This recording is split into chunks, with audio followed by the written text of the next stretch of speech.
Vamos lá, tudo certinho. Mais um dia de trabalho finalizado. A reunião correu muito bem. E todas as atribuições. Amanhã vai ser um dia mais corrido porque temos o fechamento de impostos de folha, né, dos encargos de folha, para passar por financeiro.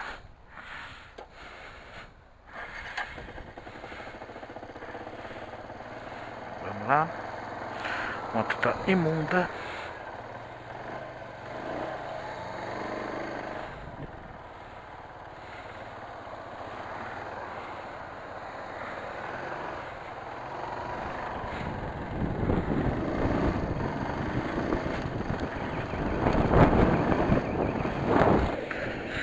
Do lado da obra ali.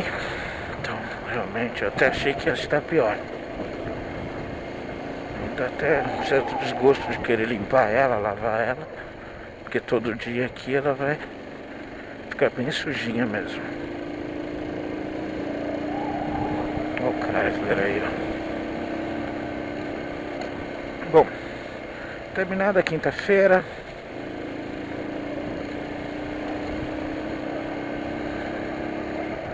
Cumprida a promessa, quem acertou foi quem programou a máxima para hoje de 17, 18 graus. Não passou disso não.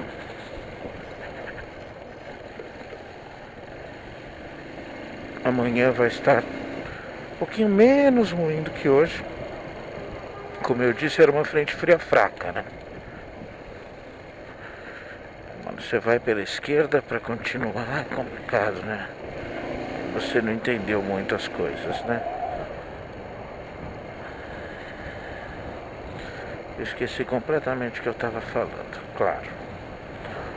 A velhice é uma coisa até certo ponto engraçada.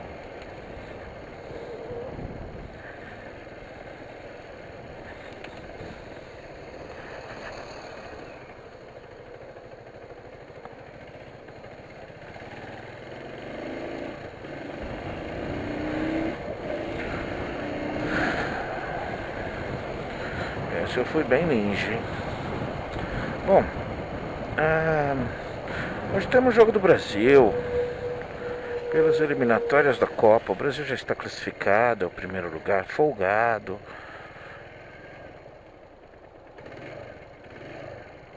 Mas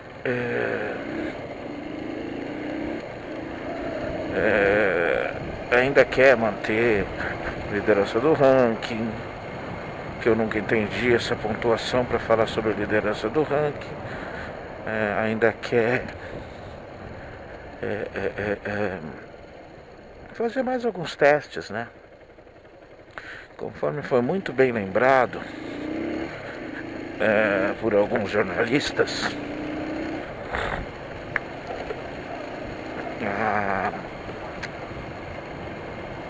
um ano antes da Copa do Mundo de 2014, o Brasil estava voando, empolgando todo mundo. E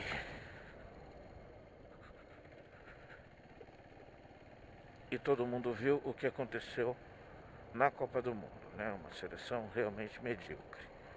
Agora, eu tenho minha tranquilidade em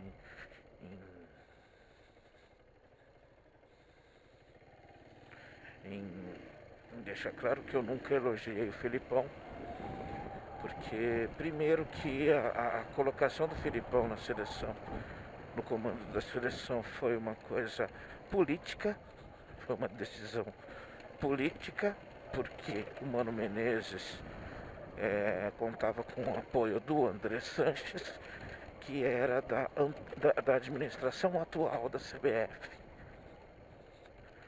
E também, claro, não tinha uma unanimidade, mas estava na saída do Mano Menezes, ele estava começando a dar uma cara para a seleção brasileira, não é nenhum técnico medíocre. E, na minha opinião, tão ou mais capaz que o Filipão, que o Luiz Felipe Scolari. Mas, enfim, E foi campeão da Copa das Confederações, ganhou da Espanha na final, meteu 3-0 na temerosa Espanha, completinha, tudo certinho. Só esqueceram de dizer que, primeiro, que a Espanha realmente não era a referência a se ter, e segundo, que mais ou menos, né, era a atual campeã do mundo, né? E segundo, que os caras estavam terminando a temporada, né?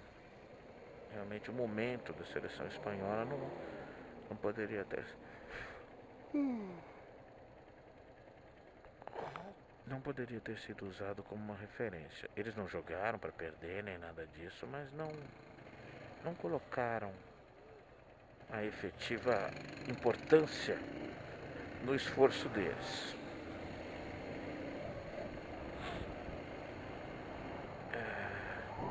Peguei alguns pontos aqui a falar. E dia desses apareceu no Facebook alguma coisa do meu colega de trabalho, Rafael, falando sobre o Martin Luther King não poder ser usado como uma referência. Puta que pariu.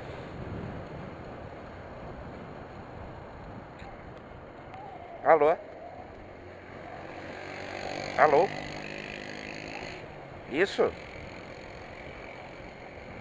Oi, Camila, tudo bem, e você?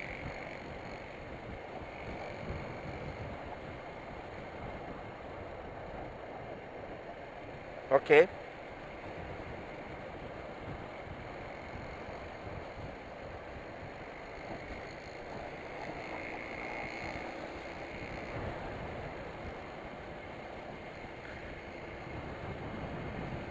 Tá, o Roberval, ele tem uma informação mais completa para te passar. E eu te passaria uma coisa mais generalizada. Então faz o seguinte, pede essa informação que o Roberval te dá um caminho mais fácil para você fazer essa consulta na rede, tá bom? Então, de nada. Tchau, tchau, Camila. Pronto, gente, já viu como ajudou? Consegui atender o telefone sem estar com o telefone perto de mim. E voltando.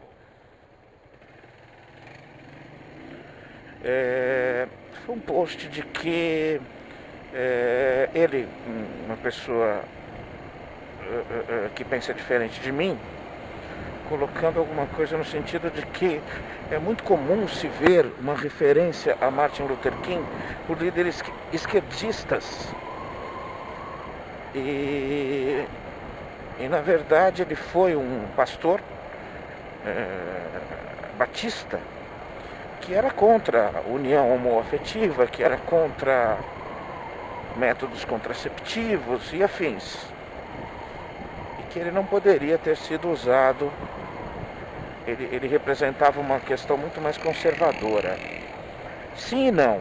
Sim e não. Rafael, e a quem possa pensar igual. Tem coerência você falar isso pra mim. Daqui a pouco eu vou ver se isso tá certo ou não. Tem coerência, mas eu entendo você falar, mas não concordo. Ele foi... a figura de Martin Luther King foi uma pessoa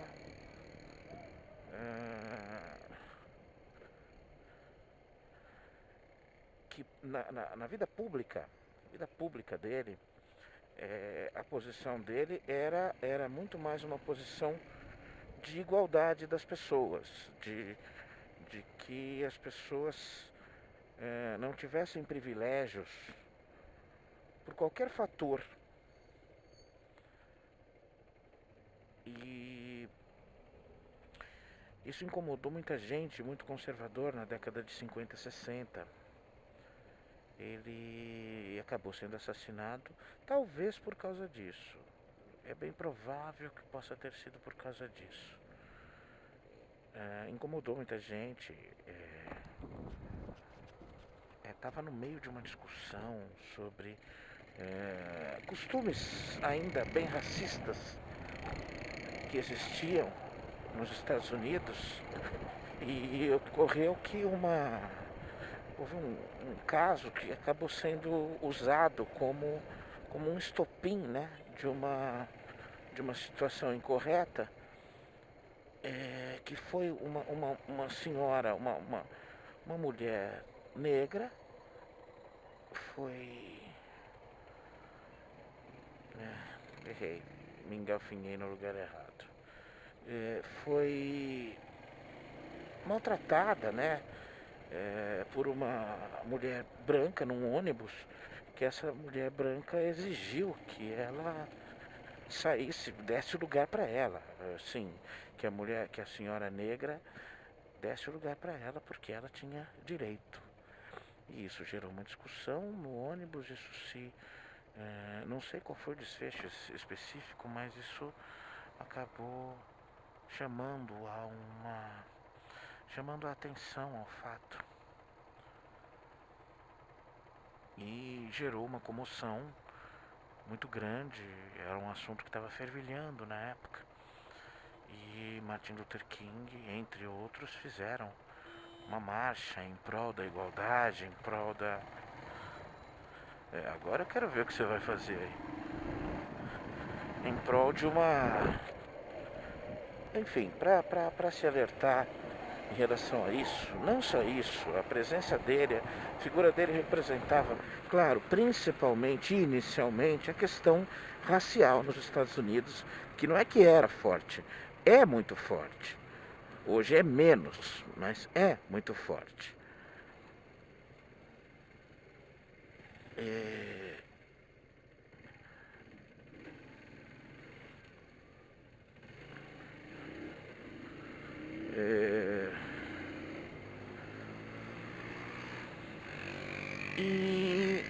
E aí, por conta disso, por conta de ter chamado tanto a atenção, era um cara que a popularidade dele estava crescendo muito e tudo, ele acabou chamando a atenção do governo, um governo em sua maioria conservador, um governo que ainda mantinha na sua base um poder branco, né, elitista, castista, como pode se dizer.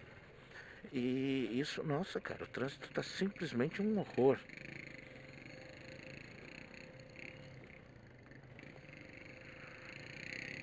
E acabou que aí já saiu do âmbito do que... não, ainda na explicação da prática, tá?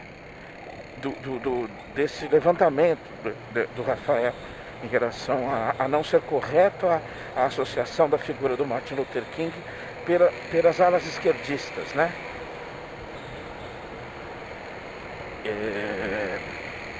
E aí ele foi, também nessa época existia uma grande guerra nos Estados Unidos em relação ao comunismo, né? Existia o monstro do comunismo, porque estava iniciando aquela questão da Guerra Fria, né?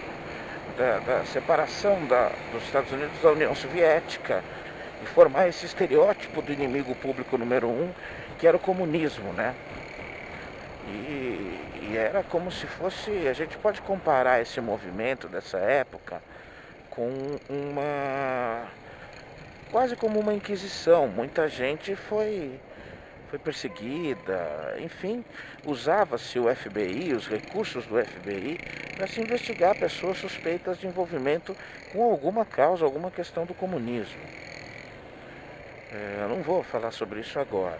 E essa ligação com o comunismo pode ter sido... Pode formar, sim, um elo que justifique essa identificação. Particularmente, eu vejo como muito distante, principalmente hoje, você colocar comunismo em relação ao socialismo. Eu vejo muita merda escrita nas redes sociais por conta disso. Lula nunca foi comunista, PT nunca foi comunista, mas existe a união com o Partido Comunista Brasileiro. Eu não vou conseguir entender. Eu acho realmente que o comunismo é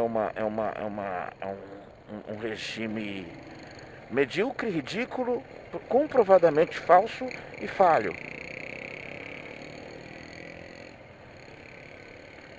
Mas volto aqui. Então, talvez isso explique um pouco, mas também a questão da figura pública dele ser tão ligada ao conceito de igualdade. Daqui a pouco eu continuo.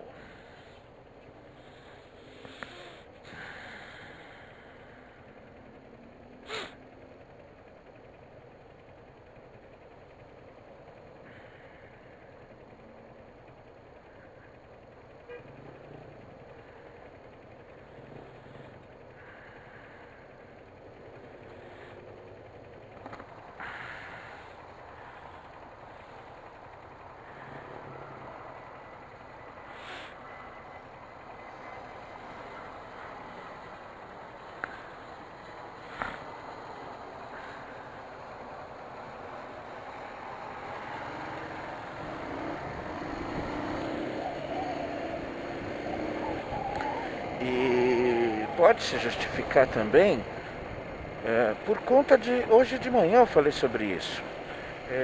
Uma filosofia de esquerda é uma filosofia que está mais ligada à inclusão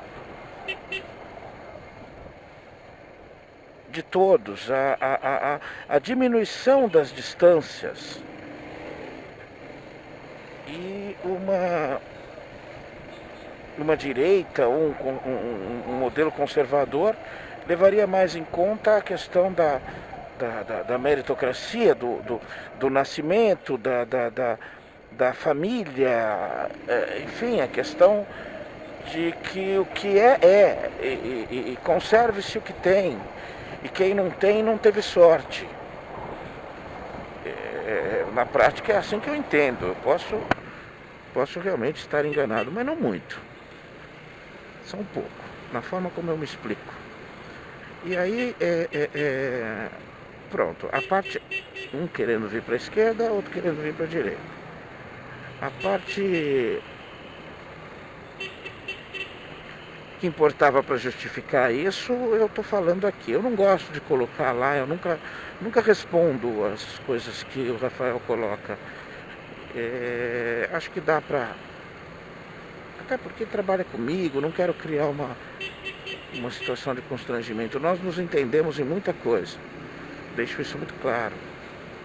Acabei de passar um estilo vermelho. E aí eu entro aqui porque acabei me interessando por uma questão da biografia dele. E aí descobri outras coisas, né? Essa questão pública, né, da vida pública dele, ela é tranquila. É isso mesmo, não há muito o que se falar. O grande discurso, I had a dream, e muito mais, participação em marchas e conscientização das pessoas em relação à igualdade, aos direitos iguais, à diminuição das diferenças por conta da cor, ou de tratamento, ou de direitos, e assim por diante. Ponto e acabou. Mas eu acho que isso importa pouco. Mas quando eu já falei sobre isso, esse tema eu já peguei um dia inteirinho sobre isso, sobre a desconstrução dos heróis, quando a gente começa a procurar um pouquinho mais.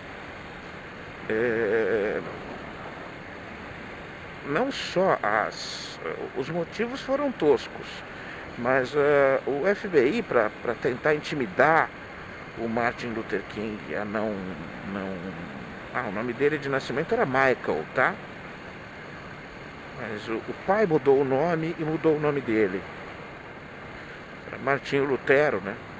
O ícone do protestantismo mundial, né? O fundador do processo do protestantismo, né? O protesto ao católico, né? Muito interessante, muito interessante. Você não está enxergando nada.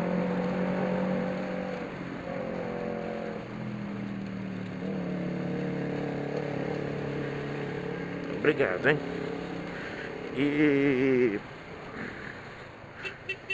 E aí, para intimidá-lo, o FBI fez investigações da vida dele e tal, e tentou intimidá-lo com essas situações. A verdade é que, ao que parece, ele era um sujeito que não tinha aquela postura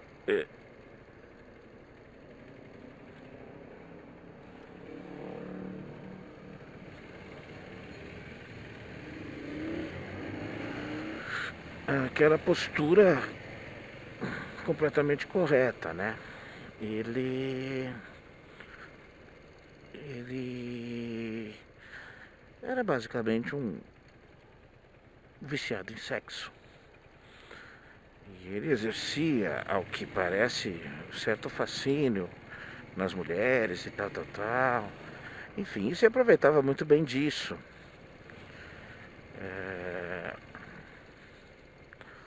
Então, os tipos de intimidação que ele recebeu foram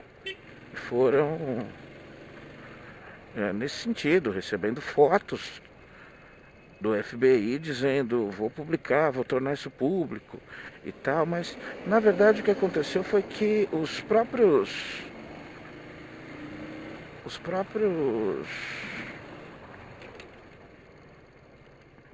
veículos de comunicação não deram continuidade a isso.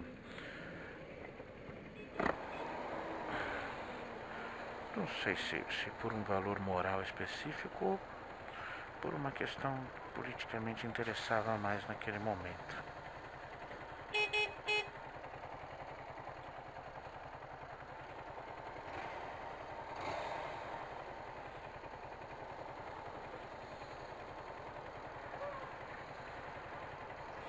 Já continuou.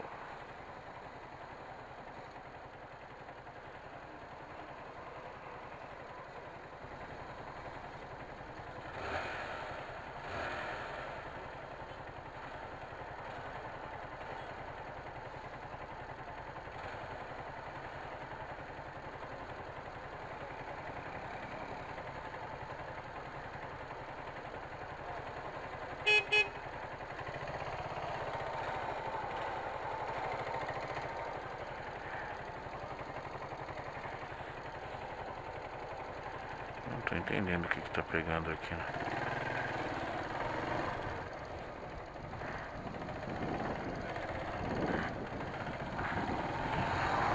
O que me irrita é a cara de bobo.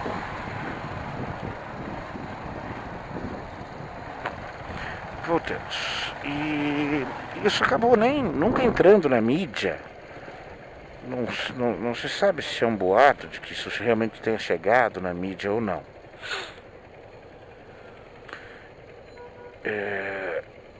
Mas ele foi assassinado um pouco antes de mais um discurso que ele faria, um movimento importante, mais uma marcha, enfim. Ele foi assassinado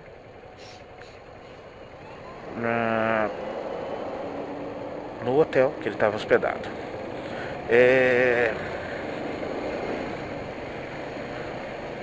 Tem-se como um fato tranquilo, uma situação corriqueira, orgias e ele com 2, 3 mulheres, enfim, e mais alguns amigos,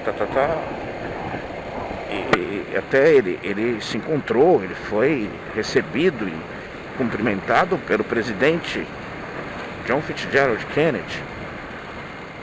E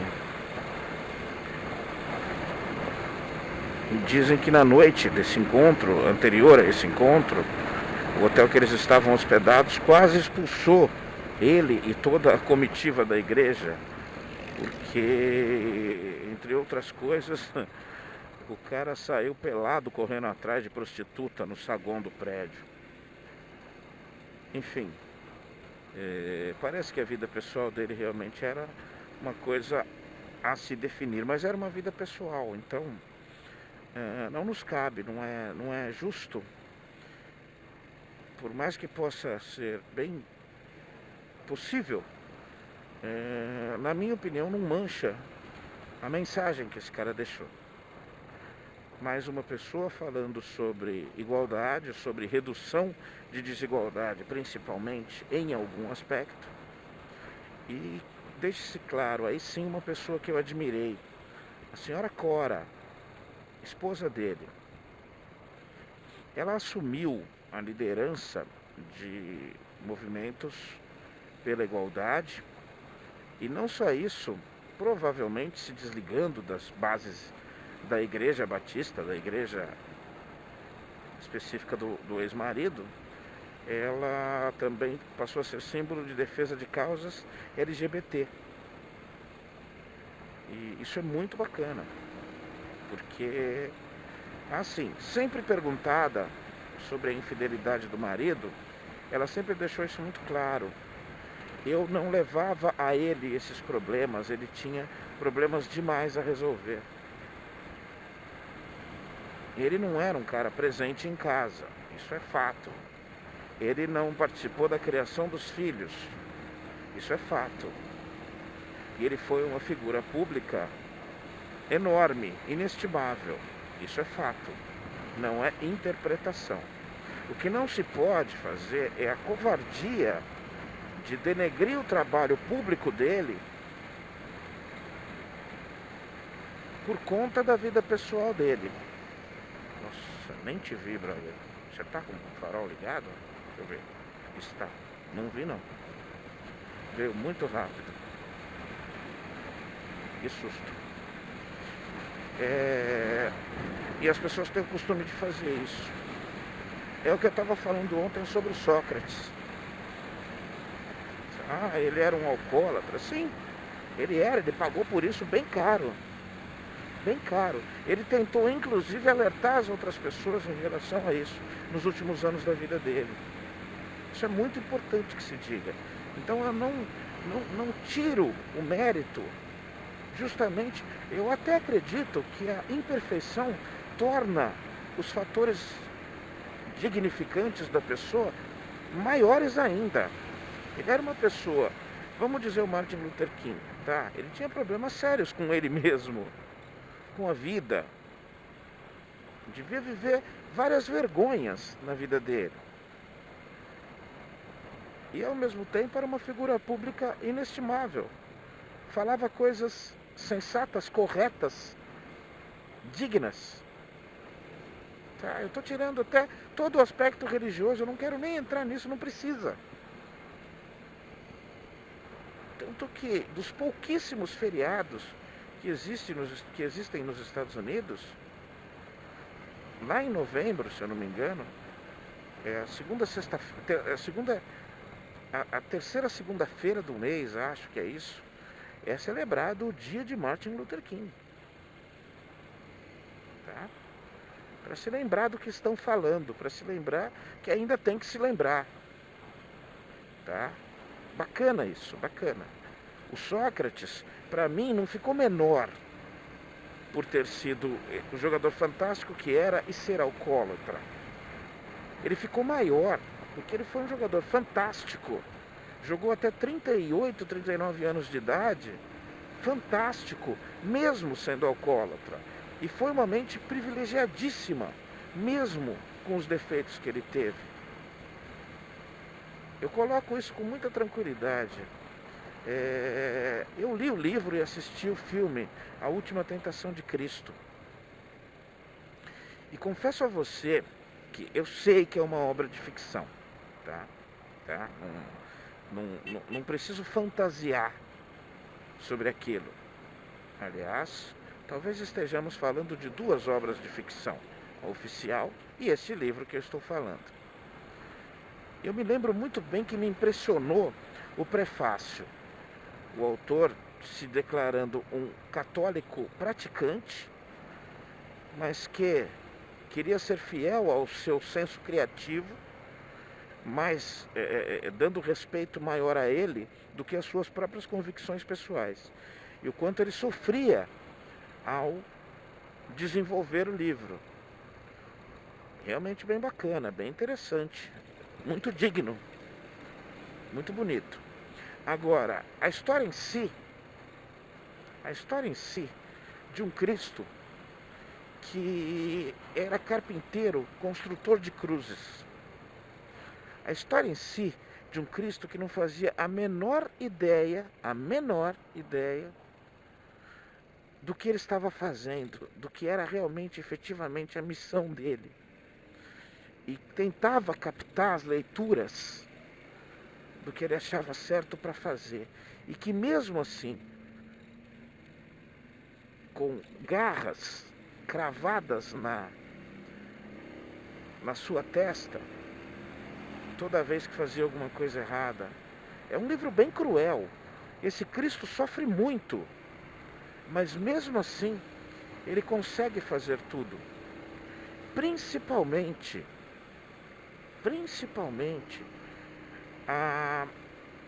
ao que o texto em si se refere, que é o momento da tentação. Eu vejo como uma pena que não foi só um sonho, foi só a última tentação.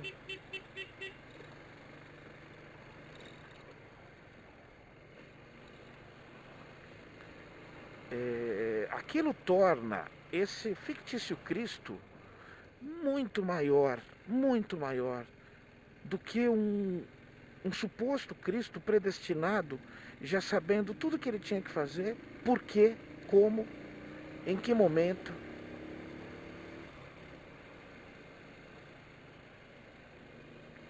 Tá? Eu não quero ser taxado como blasfemo, mas eu não ligo de colocar em pauta valores desse tipo. Porque eu sempre falo isso, gente, minha admiração é pelo ser humano, pela enorme, maravilhosa capacidade que o ser humano tem de fazer coisas boas,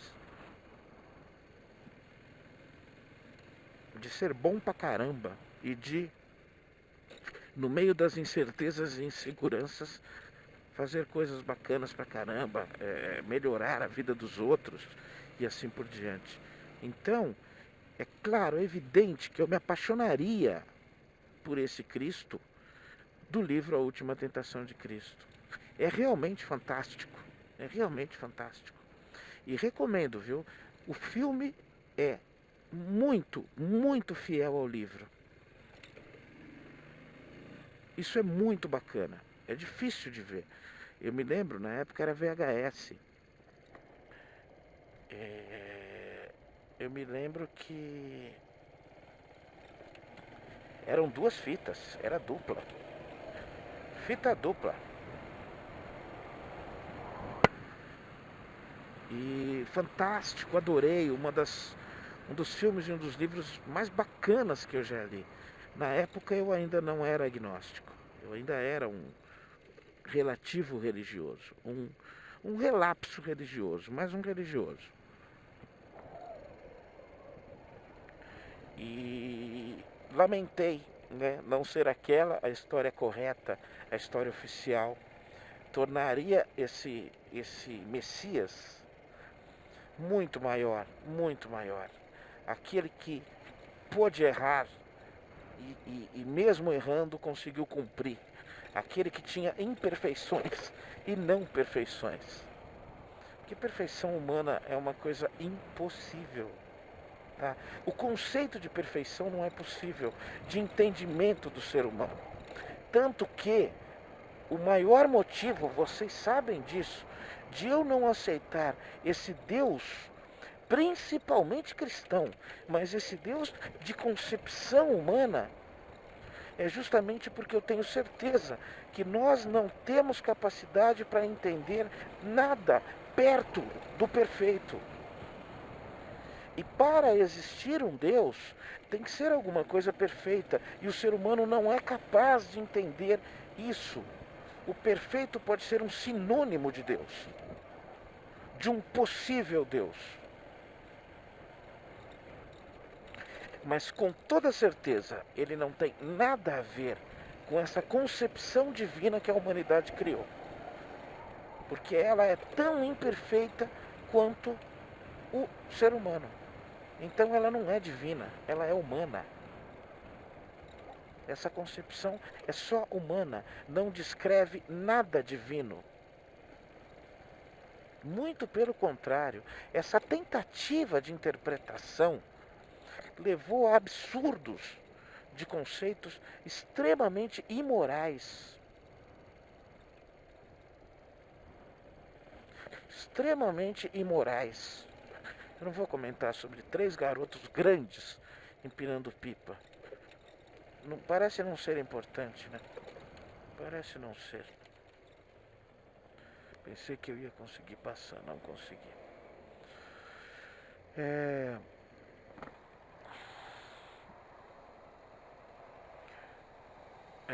Então, por isso que é assim, isso dá para explicar melhor a minha admiração pelo ser humano.